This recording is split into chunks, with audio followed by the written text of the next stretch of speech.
So Kiev is under attack. I guess everyone heard or read about that by now. And the largest European nuclear power plant is running on diesel emergency generators only. So yeah, guys, the war in Ukraine really seems to be cooling down, yeah? And that's why I will hold on to that there is a factual way out of the war.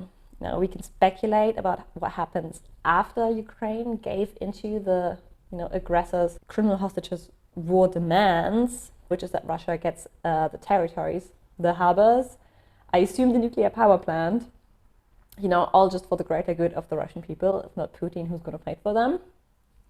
Ukraine to enshrine neutrality into its constitution and stop fighting back, etc. So there is a factual way out of the war, and that is Ukraine to give up.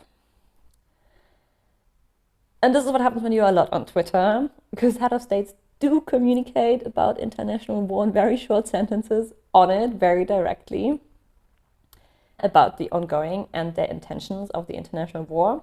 Not so much Putin, but Ukrainian head of states, German head of states, that kind of genre or clientele. Every tweet reassures me of my initial opinion. And, at that point, international war on Twitter seemed to become a bit video game-like. So we start with this one by the Commander-in-Chief of the Armed Forces of Ukraine, which sounds a bit unprofessional, but okay. Armed forces are doing everything possible to protect fellow citizens, which technically armed forces would do everything possible to protect fellow citizens when they would give up their military defense in this international war in order to give into the aggressors' demands. If that would really mean 0 civilian deaths from now on, because there is no more war. But the natural reaction is to go, the people who will live in the then Russian territories, they will live in something that will resemble old times of socialism dictatorship. And they will experience hardship and potentially severe poverty. Or, the territories will come to resemble what is now Chechnya. There's fear about the consequences of giving in, but we can only speculate about what happens after. So armed forces are doing everything possible to protect fellow citizens. It's just not fully factually correct, Armed forces are doing everything possible with military action to protect their fellow citizens would be, with my perspective, closer to correct. Next tweet from E23 Kollektiv, tweeting, I am in constant contact with partners since early morning today to coordinate a resolute response to Russian attacks. I'm also interrupting my Africa tour and heading back to Ukraine immediately.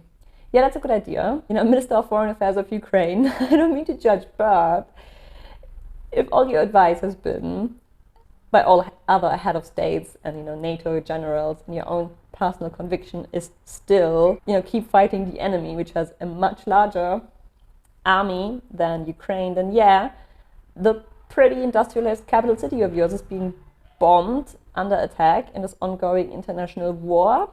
Maybe time to start saying goodbye to your Africa tour. Next tweet, again, Kuleba, assuming tweeting out of Africa. James Cleverly, whoever the fuck this is, assured me the UK will strengthen its unwavering support. I stressed we need air defense systems. Russia must be recognized a terrorist state, just like UK withstood the Nazi Blitz. Ukraine will withstand the Russian missile Blitz. Nothing will break us down. There's definitely bombs that will break you down, Kuleba, but sure. Lizia Vasilenko, just minutes from my home. What is Russia trying to hit? And then Defense of Ukraine tweeting, we will never surrender, we will fight. Again, Kuleba, and Minister of Foreign Affairs of Ukraine, in our call today, NATO Secretary condemned Russian strikes and assured he redoubles efforts to work with allies on providing Ukraine with air defense systems and equipment to tackle electricity supply challenges. NATO will continue to support Ukraine. Pew, pew, pew, pew, motherfuckers. I think there's nothing romantic of war, not for a second, and I'm sure that dictatorship, socialism, whatever you'd like to call it, is super shit. two. But is there a hierarchy between two evils? Yeah, of course, there's fucking layers. You know, there is a factual way out of the war, you know, but no head of state supports it, you know. It's strength in groups, and as there's so-called is no perfect answer to the question what we do for peace now. Now we just hold on to the same opinion. At least when there's hell, no one will be there alone. You know, it's strength in groups, but not if all hold on to the same slightly not factual result. Peace out. There is a way to peace, and it seems the smaller one gives in. Peace in, love to my mom.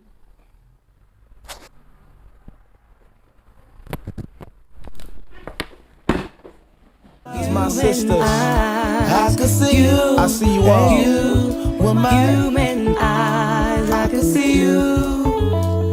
You jump on the mic.